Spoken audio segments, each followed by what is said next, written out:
stand up strong. All my girls, so if you're with me, it's right on with me. There ain't nothing like it. The black girl magic, black girl magic, black girl magic. What's going on, tribe? My name is Nicole. And my name is Kia, and we are the co-founders of Glamourina. Yep, Glamourina is an inclusive women's lifestyle brand specializing in culturally inspired activewear, intentionally designed to complement all complexions and body types. Our mission is to provide a safe space in health and wellness where every body belongs. Yes, welcome to Behind Glamourina Moms on a Mission podcast, where we discuss how we balance being successful Black women entrepreneurs, working 9-to-5 jobs, motherhood, self-care, and everything in between. I always smile when it says balance. Balance, that's the key to life. Are we balancing? Yes. That's okay. That's the transparency, the beauty of the podcast, because it takes a lot to balance. So yeah. Going from that, we're going to do our mental health check-in. We do this every single episode. Because we are such busy entrepreneurs, moms, we work 9-to-5 jobs.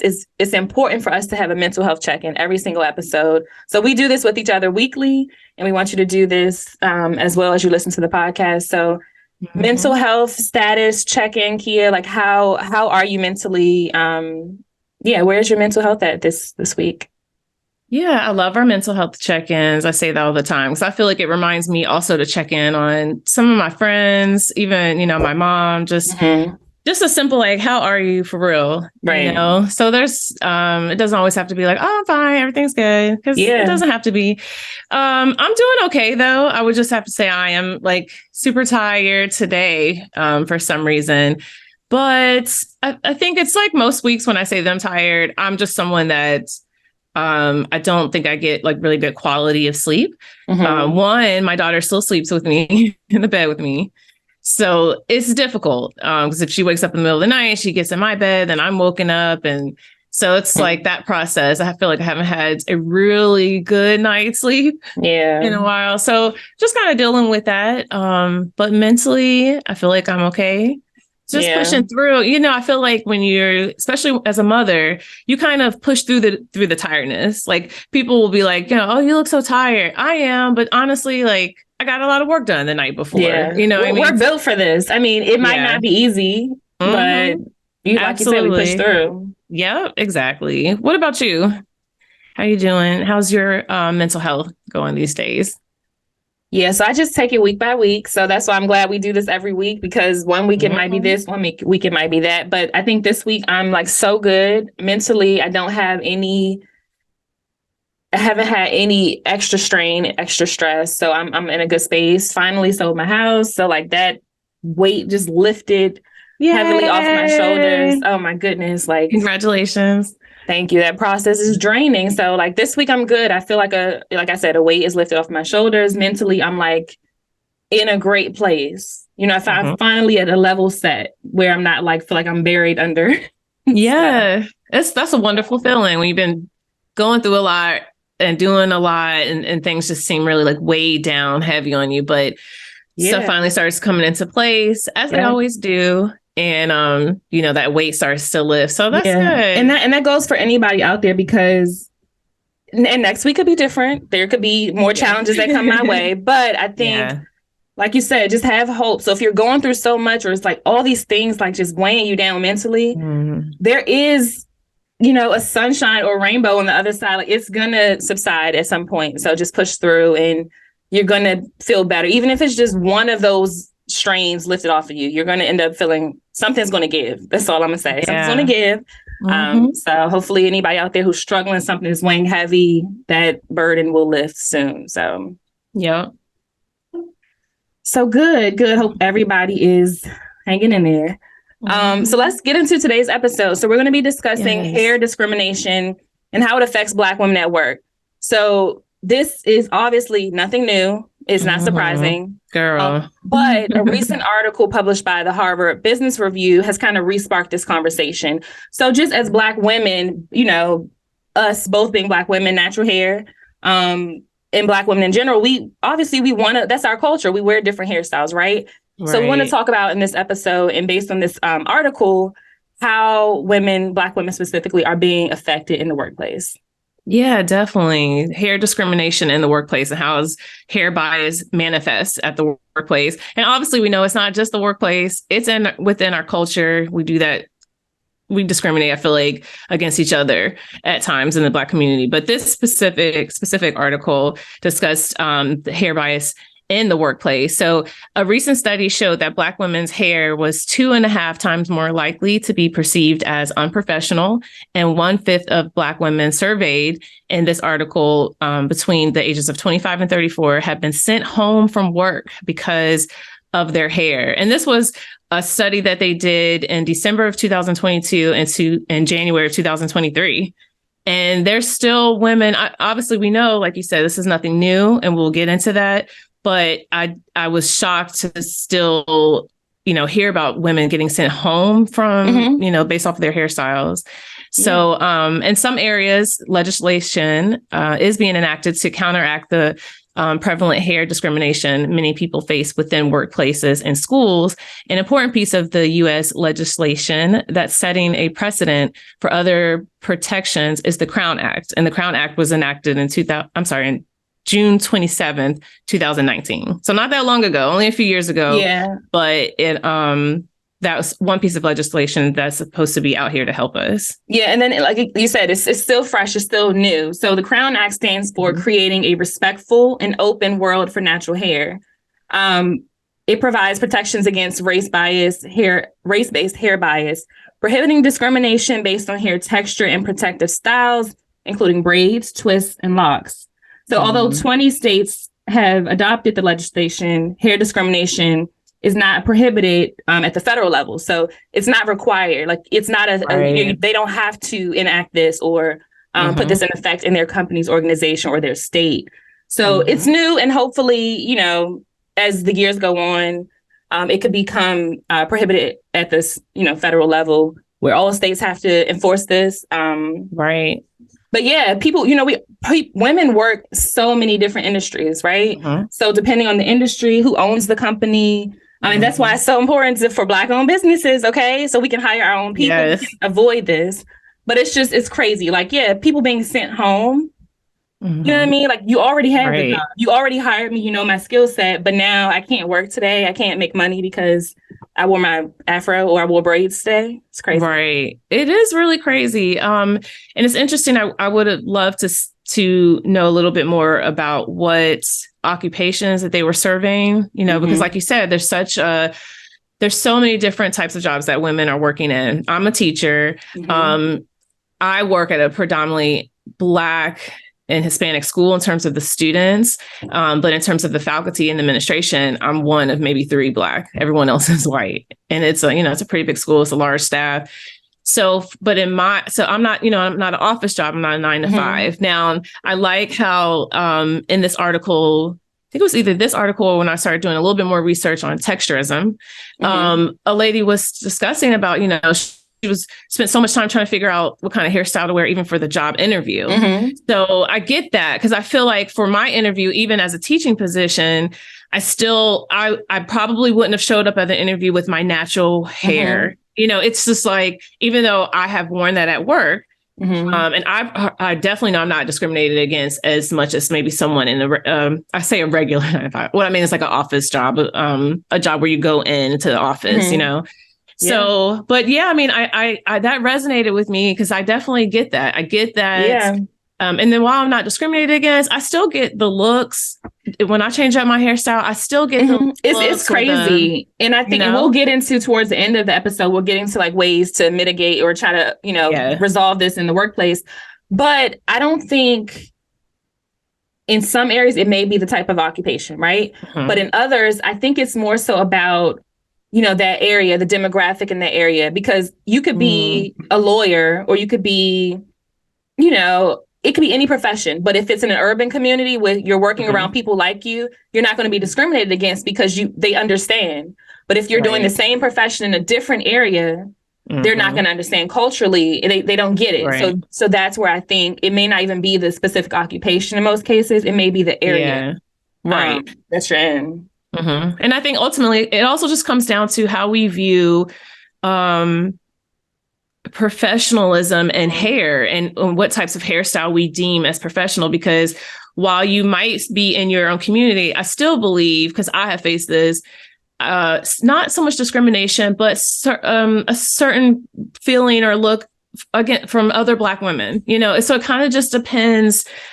I think it boils down, like the core root of it is like our personal feelings and how we feel and see natural hair and how we deem that as professional or non-professional. And unfortunately, if we look at natural hair, afros, twists, locks, dreadlocks, because I have had those biases myself growing up. Again, I'm a person of color. I grew up around a lot of white people. I didn't know who I was and wasn't proud of who I was until later in life. So looking back though, when I would see like someone with dreads, I'm like, oh, it's all nappy. I use those, horrible terms early on in life. But I didn't look at that again as professional. So usually a guy at work, if there was a guy at work that maybe had dreads, it was always pulled back or something. It wasn't, he tried to like keep it slicked down because why? Because in the workplace, there's this like standard of being professional. And I understand why, right? You have to have some parameters in terms of dress, but the hair, which is it's natural. Our hair naturally grows outward into a fro like that. Why is that deemed as like, that's not kept? Yeah. And it is crazy because it's also levels to it too, right? So there could be two men with dreads, right? You have some that are well maintained, right? They can wear it just down, but it's freshly twisted. They have a nice shape up. But then you might have some that are more on the Rasta side where all the dreads are different shapes and sizes and lengths, and it feels dirty, But that has meaning to a lot of people of like Jamaican descent. The way they wear their locks, it means something. So they don't pay attention to the fact that it looks a certain way to other people. So you can have two different types of dreads and they may be perceived different, but they're both dreads. So it's crazy. But I will say, just because you mentioned work, because we talked on this like a few episodes ago, just about how we are in the workplace, but because it just reminds me every day, because I am I'm the only Black woman in my company. Period. And so I always wear my hair straight. That's just how I typically wear my hair. But I know if I walk in there with on Zoom, if I come on Zoom with my like afro, just forget it. I'm not straightening my hair today. I'm not blow drying or nothing. I'm just washing it. Boom. Here I am. They will be like, who is this? It's crazy because I feel like they won't even recognize us if, depending on how dramatic the hair change is. And you will definitely be perceived differently. So I think about those type of things all the time. You have to kind of be cautious or conscious of how you come to work for job security sometimes. Yeah. I mean, absolutely. There's a reason why we feel that this way, and we change up and we alter our, natural beauty and our natural hair and things like that. When we go into, the workplace, there's a reason why. And all of it is based off of slavery. We know that. So we're not going to go too far deep because we can go that deep. But and fast forward to today, I think it's just, again, it's discrimination. It's an unawareness. And, the people that own the company or the people that create the company's policies about, your hair, dress, what have you, which I like this article, it discusses how those people need to have a little bit more training, right? A little more cultural sensitivity training and understanding, like you said, about the different types of dreads and what this hair means to me, in my culture. And so that way, when you are enacting these policies in your workplace, you are aware of just, how Black women and how people of color wear their hair and start deeming it as professional. So it starts at the top. You know what I mean? And filters down. But going back to the article, so like I mentioned, this article discusses it's the 2023 Crown Workplace Research Study. And they surveyed like over around 3,000 female identifying respondents in the US. And this was in December 2022, January 2023. And these women identified as Black, Hispanic, white, or multiracial, multi-ethnic, and these are some of the results from the study. One of the results, it says Black women's hair was 2.5 times more likely to be perceived as unprofessional. 2.5 times more likely. More than half of the Black women surveyed felt that they had to wear their hair straight in a job interview to be successful. Mm-hmm. That's real. 2/3 reported that they had changed their hair for the job interview. Absolutely. I might not have worn it straight. I remember for this position, I did slick it back.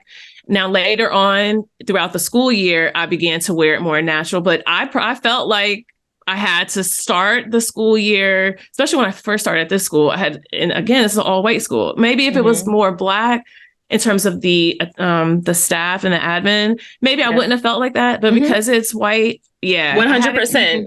I had to keep it slicked back. You wouldn't have felt like that 100% because most likely your coworkers or colleagues, they would have had braids and locks and stuff. Yeah. Mm-hmm. All right. 1/5 of Black women surveyed between the ages of 25 and 34 had been sent home, which we mentioned that earlier. And 1/4 of Black women surveyed believed that they were denied a job because of their hair. Crazy. It's crazy, but it's all things we have to think about in the workplace because a lot of us, we need our jobs to survive, right? We need our jobs to pay our bills, take care of our kids, all of those things. So to know that either you got the job when you had straight hair and then you kind of have to maintain it, you can't switch it up, or to know that you were very qualified for the job and you were rejected, knowing you've probably felt along the interview process, maybe the people were white or maybe they happened to give your hair a weird look or something like that. And you didn't receive the job, but you knew everything else felt right. It felt like, you were qualified for the job. You should have got the position. So all of these things are just crazy. They're real. It happens. So it's just kind of like, how do you adapt to it? So the article discusses ways to mitigate hair bias and discrimination in the workplace.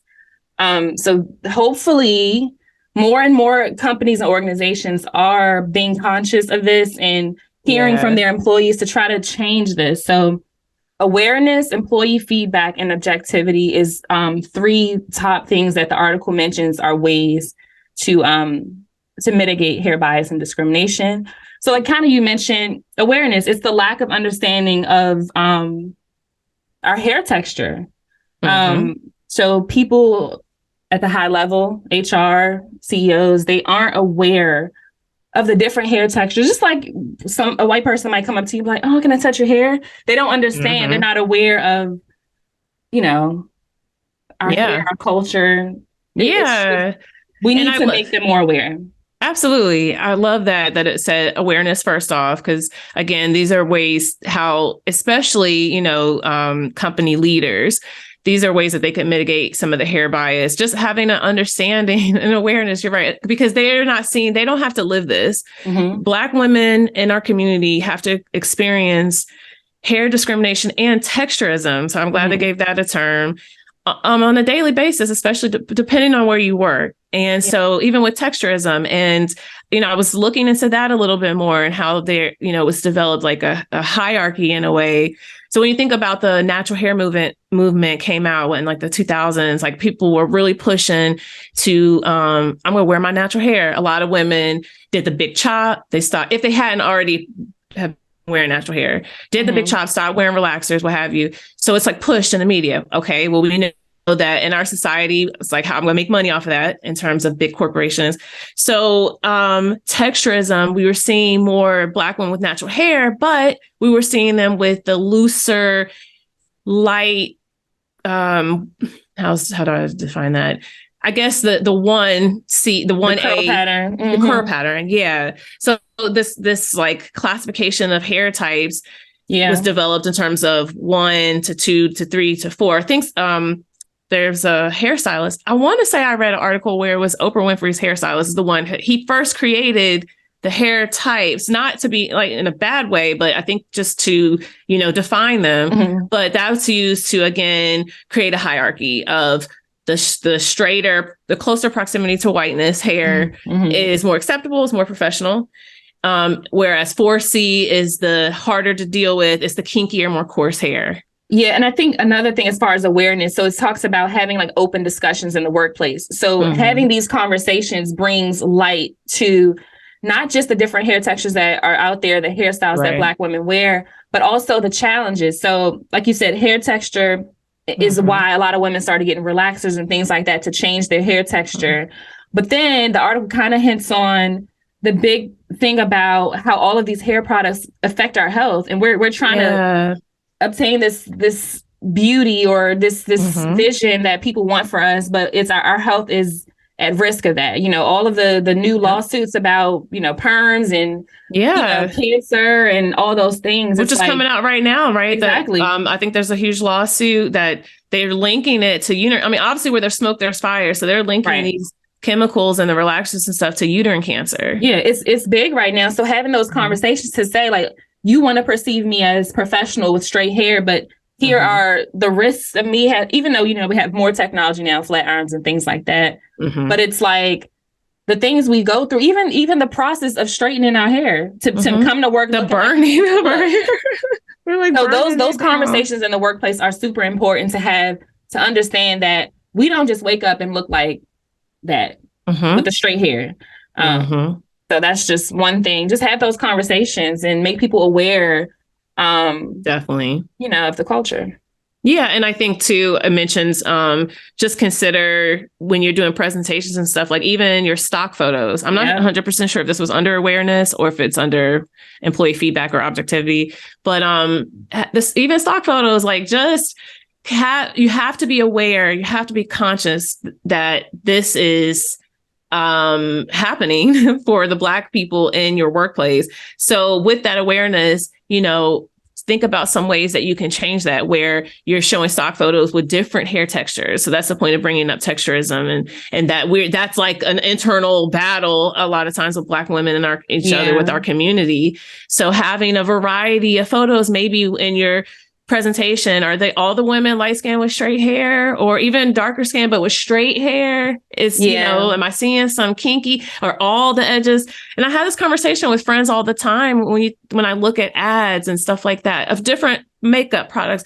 Everybody's got to like slick down their edges. And there's one product out here that it was a Black woman hair 4C, no slick. And I commented, thank you for showcasing a Black woman with natural. And I got like so many likes and some people comments to say that it's like, it's okay to start showing. I know sometimes it's like a knee-jerk reaction. I mean, just real quick, look what happened with Simone Biles and getting married. I don't know if you've been paying attention to that. I think they had 2 weddings. They did one little ceremony in the courthouse, and then she just did another one. When she did the ceremony in the courthouse, people were dragging her about why didn't she slick her hair down more? What's wrong with her hair? I mean, we are very passionate about hair in the community. And so I just think, you know, we have to consider all of the things that are happening. Yeah. And some of that goes along with just the trends, because it wasn't always like that. You know, in the 70s, your afros was your power. You know what I mean? So that was the thing. It was the trend. So it's a little bit of that, a little bit of this. But I wanted to talk on the marketing piece a little bit, because I work in marketing, right? And I work in marketing with a white-owned company, right? So sometimes, yes, they can include more pictures of Black people, different hair types, different skin complexions, but that's a fine line too, because there's sometimes when we're doing marketing, we're doing campaigns, and I'm like, no, we're not using that, because you want to use the Black dark-skinned woman with the kinky hair for the wrong campaign. The wording, it's just like, no, we're not doing that. So you have to be cautious too. You can't just throw them in there when it's like, I'm sure people know what I'm talking about. You can't do absolutely. You know what I mean? No, I don't want to see, you know, you're right. For certain, especially if anything is going to portray them, if it's going to perpetuate a stereotype about a darker skinned woman or a woman that has kinkier hair, if it's going to like do that, no. So you're right. If you're going to put a lighter or brown, sometimes not even about skin complexion, because you can have browner skin with still straight, longer hair. But if you have that Eurocentric look of a Black woman in terms of hair texture, can you replace that with the natural, where her edges, like I purposely didn't slick my edges down, these braids, you know, super old braids, because I'm like, sometimes we don't feel like doing that, and I want to see more of that in media and marketing and things like that. You know what I mean? I want to see more natural. It's not a natural hair movement if we're not including everybody. Yeah. And that's what the article kind of started going into. But going back to, again, ways to mitigate, you said employee feedback, mentioned hosting open conversations about textures and things like that. And then objectivity, have an equity expert review your workplace policies. And professionalism is a racial construct. So it's important to reevaluate corporate policies around appearance and professionalism and introduce more objectivity into your systems. I love that one. I mean, again, that's charging, company leaders to try to make a change, have someone come in, an expert. It said that an equity expert review your policies to let you know, look, maybe some of these policies are old, they're biased, they're archaic. It's time to get rid of them to be able to include everyone. Yeah. And if you don't have people at the top who are not biased, how can your policies, be reflective of everybody or inclusive of everybody? So you definitely have to get an expert opinion, especially if you don't have diversity at the top. So I love it too. Hopefully more and more companies, because this is a diverse world. It's not, it's a lot now. It's not just black and white anymore either. It's a lot of diversity. It's a lot of hair textures, complexions, this and that. Culture is changing. So hopefully more and more companies will be open-minded and stop doing some of these things, because I'm sure some of the things are not as blatant. So like if you're denied for a job or if you're sent home, I've seen situations where they might make up another excuse why you're being sent home, but it's really because how you came to work looking with your hair that day. So they might not legally, they probably can't, depending on the company and their policies, can't say, oh, you wore your natural hair today, so you go home. It's probably like, oh, you came back from lunch late, so you gotta go home. You know what I mean? So they're probably something else. Yeah. So let's get these policies tight and equitable, and I don't even know. We got to do it day by day as far as how you want to go to work, how you want to show up. If you're going to be, bold and say, I don't care. Do you think, I wanted to ask you, do you feel like that you would do that? Do you feel like you need to work there a little bit longer before you would just show up with your natural hair? Well, at this point, I don't even want to work there anymore. I'm trying to find a new job. But I definitely would do it if you don't want me to work there or don't want me to. So, for example, we have meetings with like people at Google and Amazon. So I'm sure they wouldn't want to send me on a meeting if my hair was like that. Right. So if you want to deny me of a business opportunity because my hair, like, I don't care at this point. I really don't. If it's not for me, it's not for me. You want to fire me? You want to let me go? Let me go. But I don't know.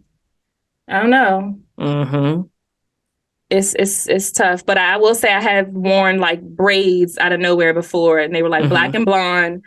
And a lot of white people want to connect to you. So it's like, oh, I love the braids. Okay, what are you trying to say? you ain't never said you like my straight hair. So I 100% get it. So I was asking you that because I wanted to see if you felt pressure to continue with the straight hair. Yeah, because with me, like I said, I definitely felt the pressure for the interview, and I think almost all Black women feel that way. So my profession is different in terms of I'm a teacher. I felt like a little bit more comfortable after maybe the first month that can start doing what I do, which is just switch it up. I have come in there with braids. One time I wore it was a natural Afro wig. It was not Afro, but it was like a natural wig, and it was just real big. And the look. So that's what I mean. It's for me, it's like not so much discrimination, definitely some microaggressions. I've had a woman touch my hair, did not ask, can I touch my hair? Because this article mentioned that. She just was like, oh, I like curls. This was one time I had a straight blowout, but I pin curled it. And she said, oh, I just love curls. I have definitely noticed, because again, I work with all white women. When it's straight, and if I might have a little curl or something, they love it. Now, when I wore my natural hair, it's always, did you get a haircut? They have asked me, did I get a haircut about 10 times. They don't know any better. That's the thing. But the awareness, like, exactly. About how long though? Because I get it. And it's cute in the beginning of the school year. Okay, I wore a weave and now it's short. But I like legit, some of these people ask me if I have the braids, they have to know this is not my hair. And I mentioned they don't know. I get it because they've seen you. So it's like, how did my hair grow this long? Yeah. But I've literally been out. I think I was at Six Flags one day and I had these long braids. And this man's like, how did you grow your hair that long? And I'm just like, they are just so clueless. Like they are. Yeah, but for you, they really are. If you wore your natural hair like this last week and then you got braids down here. Girl, I got braids. So when I take these out, which would be next week, I'm going to have my natural hair again. I promise you, someone is going to ask me, did I cut it? Especially like, obviously, you know, the straight is longer than when it's natural. It's shorter. So I get that. I mean, I don't take it so personal, but again, when you cross the line, when you start touching it, when you start, you know, making a big deal, I don't need all that. Yeah, and then you have to, you guys, as the employee, you have to also understand or decide what you're okay with putting up with, because I do feel like if I go in with my natural hair, my boss is low key. He's a jerk. He's great, but he's a jerk at the same time. So he'll probably be like, "Oh, so." Are we doing like the mop look today? Like I can see him saying something like that. So it's kind of like, how do you react professionally? But that's still like, that's, to me, comments like that are unacceptable.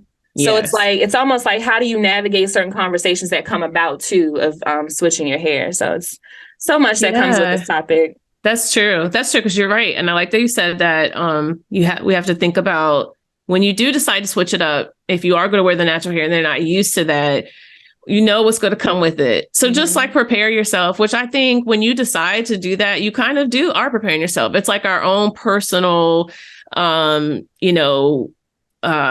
of going against the man. You know what I mean? It's our own rebellion. It's our own like political activism, personal. And I feel that sometimes when I wear my natural hair, like I feel proud.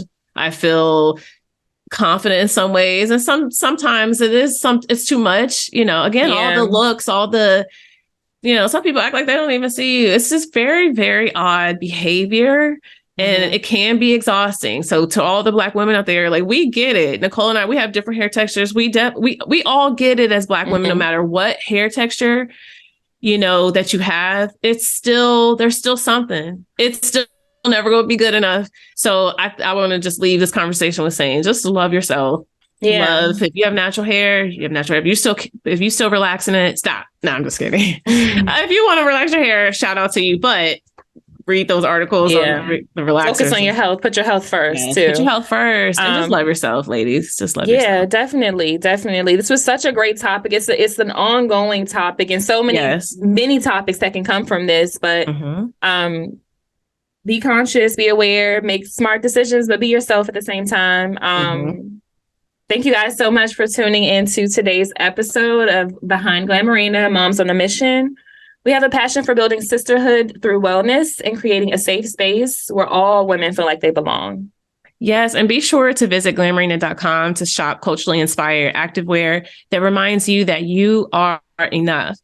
And stay well until next episode.